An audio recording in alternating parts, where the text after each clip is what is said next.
awareness of space around you. Now, this is a little bit like Seema was talking about for the environment, being aware of your environment. How can your environment impact on your knowledge?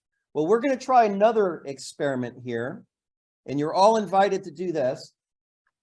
If you have a pen or a pencil, any kind of device, go ahead and get that for us. Now I'm going to change the angle of my camera so I'm a little bit closer and you can see this a little bit better. Okay, so you've got your pen right now, or your pencil. And what I want you to do is I want you to start by looking down at the pen.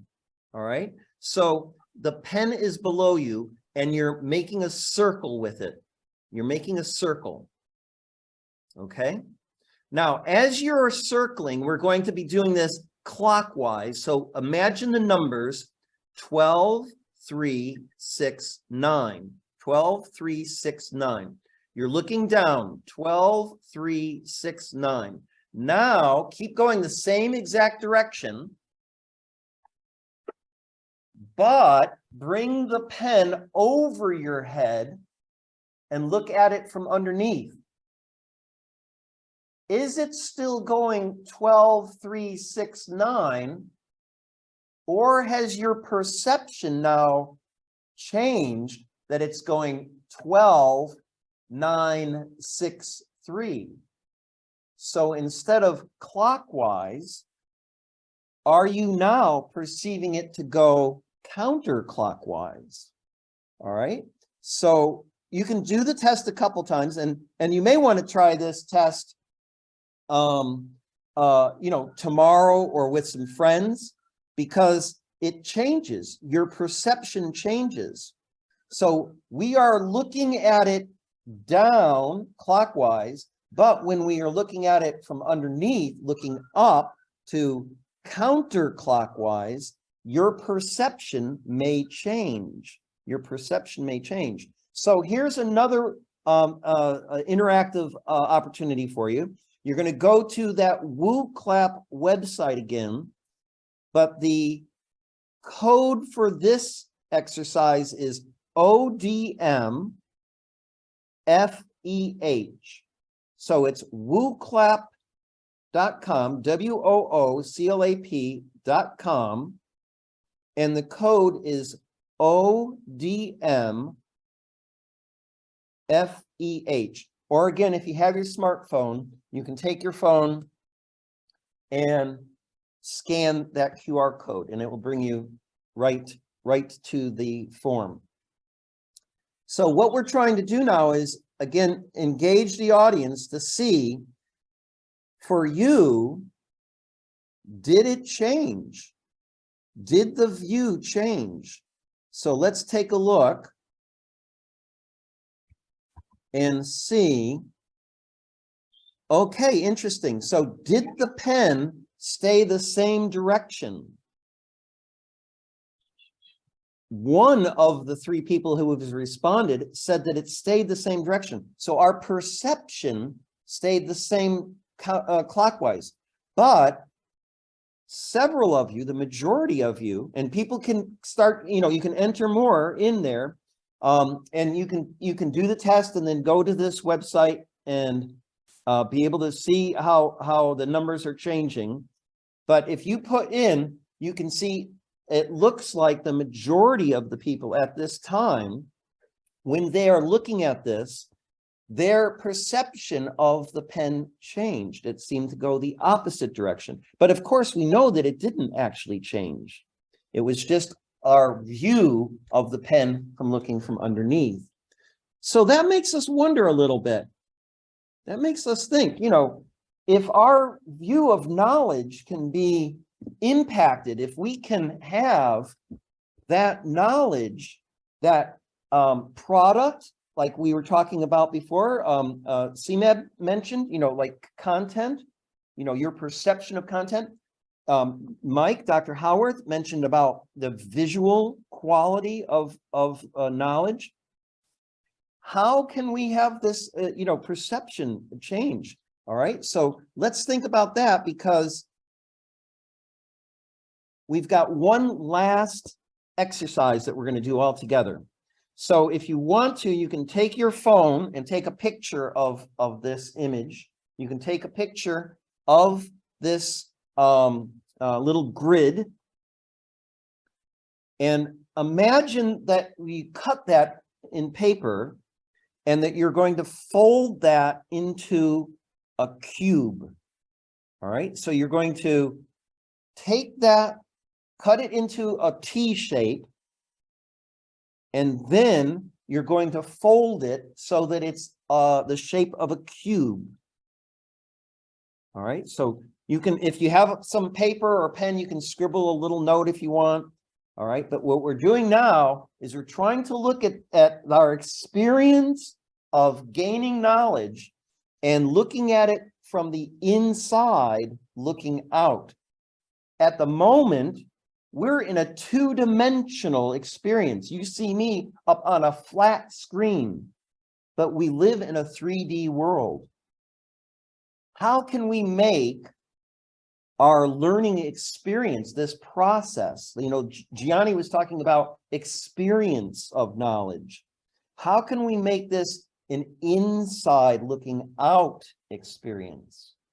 Well, hopefully you've had a look at that, because now here is the quiz, the test. All right, don't worry if it's not pass or fail test. It's just to see your perception. So which of these dice would be the correct one? You can go again to wooclap.com for our last one, where you can vote for it to be A, B, C, or D. You can choose which of these you think is the correct dice, or use your QR code scanner, and it'll bring you right to the exercise. So again, what we're doing is we're trying to look at this kind of flat 2D content, and how can we make our experience, how can we make this knowledge making, this telepistemology, how can we make it so that it's more inside looking out? Well, virtual reality, the metaverse, is taking us in this direction. So let's switch my camera now back to our wide view, so that we can see our experts as well from the UK here. And hopefully they have now taken a chance to vote, and we'll switch over to our last one. And oh, this is interesting. Oh my gosh. We have 3 people who have submitted, and 3 different answers. Now, wait a minute. How can this be true? How isn't knowledge a fact? Isn't there only one correct answer? Or maybe not. I'll pop this back. Let's see if we can get a few more votes. See if we can get a majority. Which of these? Okay, so if you fold it over and you have the lightning bolt on the top, for example. Okay, well, hold on a second. None of them have the lightning bolt on the top, do they? Okay, so if the arrow is on the top and you fold that over, what's going to be on the bottom? And then the other bits fold to the side. Very, very tricky. So which one of these, A, B, C, or D, do you vote for? Let's see, do we have any more voters? Oh, no, it's a stalemate. All right. Well, hopefully you took a picture. We also, Amir, I believe, have my PDF file available for people. We can put that, that's also on my website. I can't tell you the answer now, because we've got an exact tie.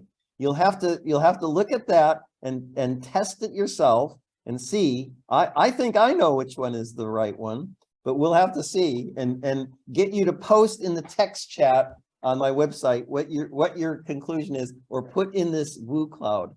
So at the moment, we've got three different answers for this experiment on trying to visualize being immersive and developing our spatial awareness within our webinar learning. Okay, I've only got about 4 minutes left. So I'm going to finish off here. I hope you found those exercises interesting to make the experience a little bit more involved with you. And we're going to finish off now.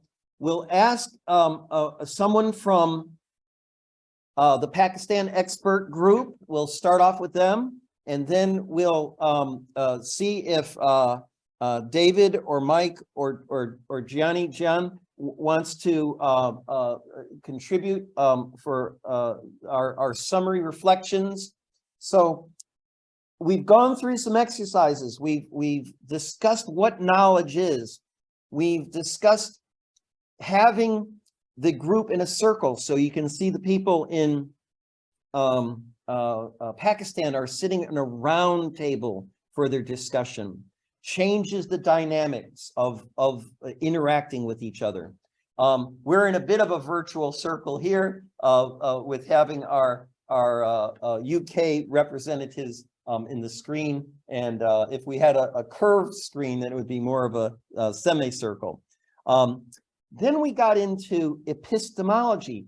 What does learning mean to us? And can we have it mediated through the technology? Can we have a telepistemology?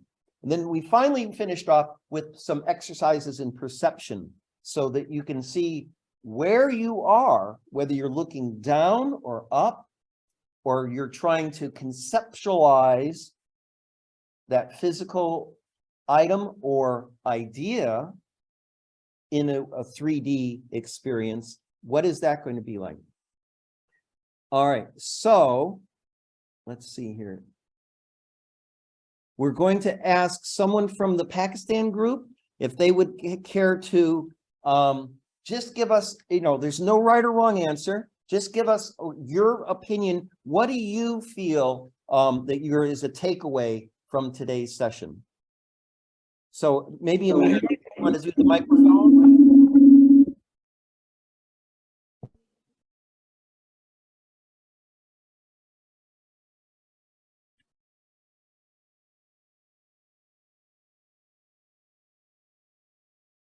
All right, we're not getting the microphone. I think it's on mute. Hello. Oh, brilliant. Okay, now we have. Yes. So I think I found this very useful in a sense that it is interaction between the people, too many people sitting in the Pakistan, the too many in the UK. So I think that's a very good opportunity to brainstorm or to discuss the things and together, and then to come up with some things. And I always found it useful in a sense that there are so many things related to the classroom, to the learning. Maybe we are facing some problems which you have already the solutions, or if we could discuss together, so maybe we can apply that solution to our context, or the vice versa as well. So which the worked solutions maybe you could try in your perspective as well. So I really recommend it for the future as well, because nowadays online connectivity and sitting together is not impossible. So that is really very useful for us. Thank you. Very nice. Thank you. Thank you so much for sharing that. I'm going to switch over to our UK group now to see if we can have someone from that group give us a summary. Mike, Gianni, or David, do either of you care to give us a quick summary of what you're thinking? John, go ahead. I like the question. Someone from Pakistan mentioned about we do exams as opposed to coursework, and I had that in my class for like 20 years. Exams, coursework, back and forth, and now I see in my class I'm doing the knowledge is being affected by things like the chat GPT, artificial intelligence, and it's affecting right? And how do we judge reality? So I'm telling my students, citations and references and make effort. And so, but we may have to go back in response to this to Vivas. And it's interesting, this AI is actually helping students to learn, but to define the level that they've learned at, where they're at, is quite of a challenge now. Absolutely, Gianni. That's fantastic. We'll have to do our next collaboration with Pakistan will be on AI. I think that'll be a great one. And then we can get a live chatterbot in as one of the speakers. That's fantastic. Well, thank you for that, Gianni. Let's see if we have anything else. Mike, David, anything? Okay. I mean, maybe I'd just like to say that there are some new bits of equipment that are coming up. Somebody mentioned the problem of costs and things like that. Well, this is a gadget that's just out now. It's completely wireless. The little box and so on works very simply. It's called a Roland Aerocaster. It's used for music, but you can rig this up in the classroom and at a much cheaper price. We talk about, in English money anyway, £240 for the kit, not the cameras. But just. But that's great, Mike. Yeah. Thank you for grounding us in the tech side as well, because we need to stay aware of that, and it's constantly changing. All right. Well, I'm going to ask the UK folks to mute for me, please. I'm going to switch my camera back to the close-up view, and just finish off here to give you a quote from James Ladyman from the University of Bristol. So, something to ponder in our conclusions. Enlightened ignorance is often characterized by knowing what you don't know. So I'll leave that thought with you if you want to take a picture of that and ponder it. Perhaps that'll be our starting point for our next collaboration and our next opportunity to work together. I do have, please, one more request, and that is that we're doing this as a research project as well. I know there are a number of you out there that are PhD students or researchers. Please take a picture of that or make a note for tinyurl.com, and it's the ICE2023 survey. So tinyurl.com, ICE2023 survey, and there's a short online survey that we'd like to ask you to do with us. And finishing off, we just have some references like